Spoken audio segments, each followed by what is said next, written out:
to get out the plain text out of the ciphertext. That is, if there are X different keys on average, an attacker would discover the actual keys after half of that. Okay. It is important to know that there is more to be a brute force attack than simply running through all possible keys. They have some other algorithm as well. You know, they try to maybe guess the password faster. Unless known plaintext is provided, the analyst must be able to recognize the plaintext as plaintext. Okay. If the message is just plaintext in English, then the result pops out easily, of course. Although the ask of recognizing English would have to be automated. But if the message has been compressed before encryption, then recognition is more difficult. And if the message is some more general type of data, such as numerical file, and this has been compressed, the problem becomes even more difficult to automate. So to supplement the brute force approach, some degree of knowledge about the expected plaintext is needed.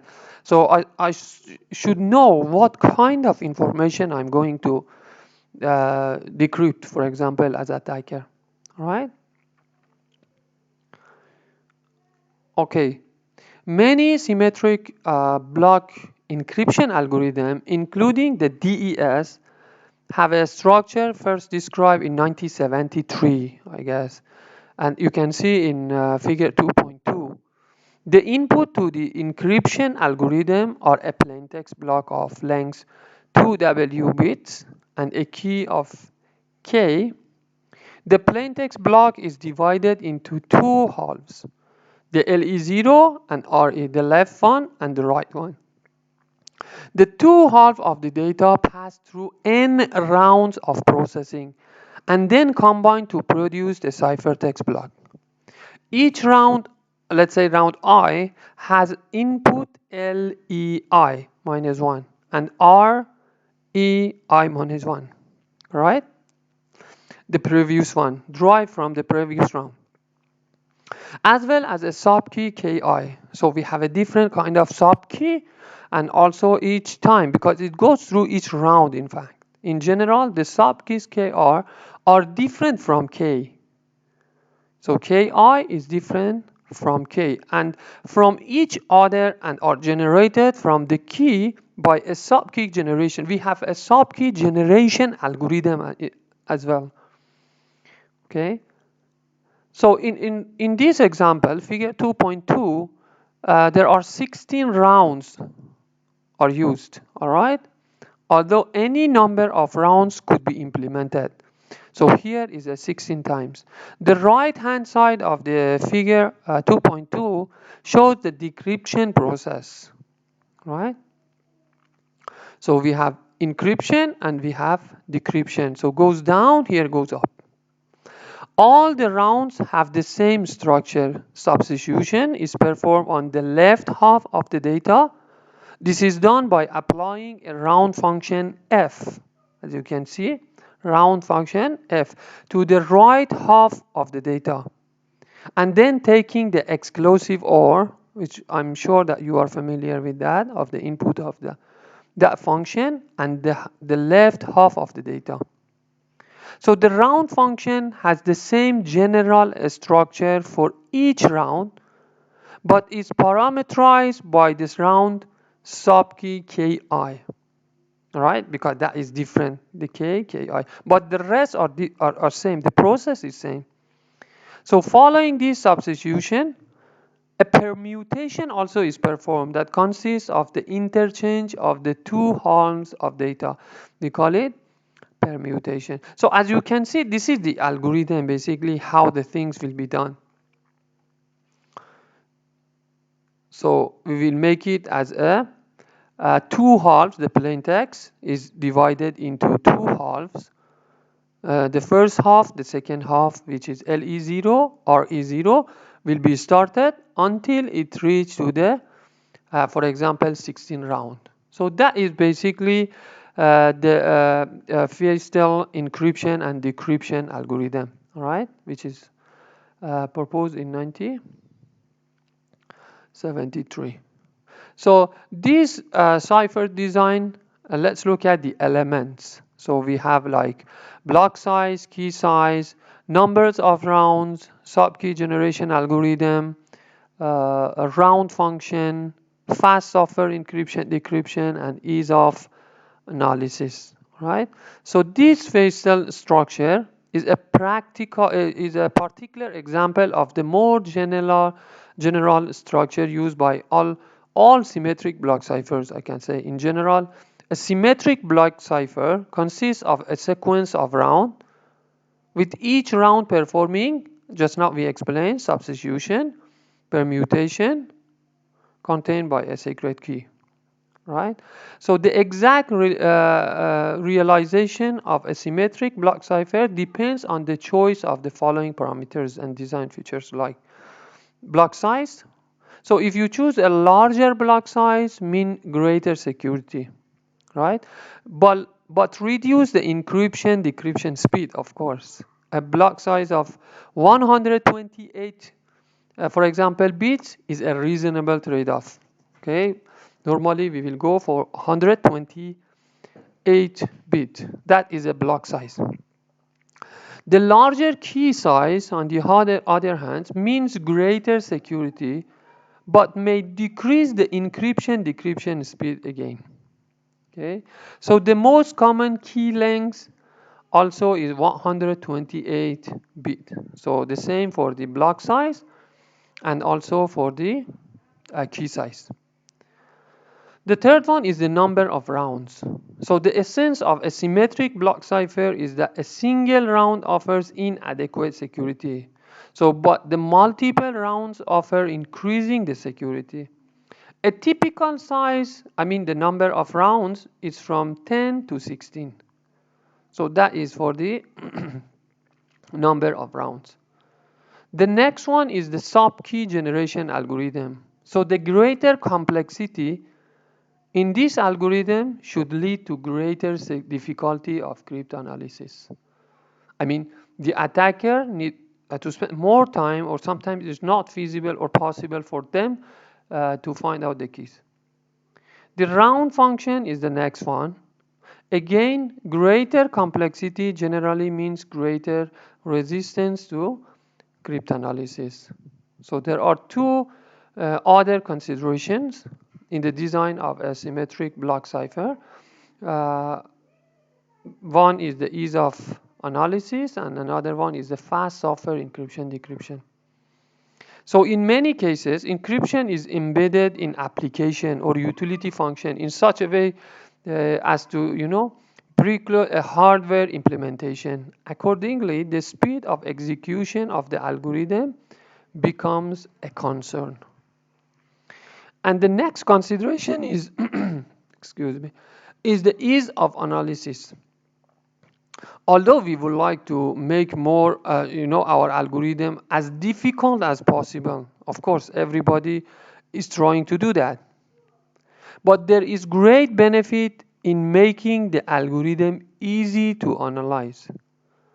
That is, if the algorithm can be concisely and clearly explained, it is easier to analyze that algorithm for cryptanalytic, for the vulnerabilities. And therefore, we can develop a higher level of assurance as to its strengths. DES, for example, does not have an easily analyzed functionality, which is not really good. Okay, so let's look at the symmetric block encryption algorithms. The most commonly used symmetric encryption algorithms are block cipher, right? So a block cipher processes the plaintext input in fixed sized block. That is a key here, and produce a block of ciphertext of equal size for each plaintext. So it will be equal. So these sections focuses on three most important, later we will see, symmetric block ciphers, like data encryption standard, we call it DES, triple DES, which is triple data encryption standard, And finally is the Advanced Encryption Standard, which is AES. So until the introduction of the AES in 2001, I guess, the most widely used encryption scheme was based on the DES. DES was issued in 1977 as Federal Information Processing Standard for A6. We call it FIPS 46, FIPS 46, by the National Bureau of Standards. Also, we call it the National Institute of Standards. So it is NIST, right? Standards and Technology. The algorithm itself is referred to as the Data Encryption Algorithm. We call it DEA. Right? That is the first algorithm that we are going to explain today. So the plain text is 64 bits in length, right? And the key is 56 bit in length. Longer plain text are processed in 64. We have to break it to 64-bit block. The DES structure is minor variation of the phase-tail network shown in figure 2.2. Why? Because we are using 16 round of processing. So from the original 56-bit key, 16 sub keys are generated. You remember we discussed about the sub keys like K, we have KI. So here we have 16 sub keys are generated for each round. So the process of decryption with DES is essentially the same as the encryption process. So decryption, encryption are the same. The rule is as follows. Use the ciphertext as an input to the algorithm, DES algorithm, but use the subkeys KI in reverse order. So that is using of the K16 for the first iteration or loop, K15 for the second iteration, until K1 for the 16 or the last iteration. Okay. The concern about the strengths of the DES falls into two categories. Okay. Concern about the algorithm itself and concern about the use of a 56 bit key. The first concern refers to the possibility that cryptanalysis is possible by exploiting the characteristics of the DES algorithm. Over the years, there have been numerous attempts to find and exploit the weaknesses of this algorithm. So that's why they make it as the most studied encryption algorithm, DES. So despite numerous approaches, no one has so far succeeded in discovering a fatal weakness in DES. So now you can see how good is the DES, right? A more serious concern is a key length. With a key length of 56 bits, there are 2 in the power of 56 possible keys, which is approximately 7.2 times 10 power 16, right? So on the face of it, a brute force attack really appears impractical. It's not possible to guess the password.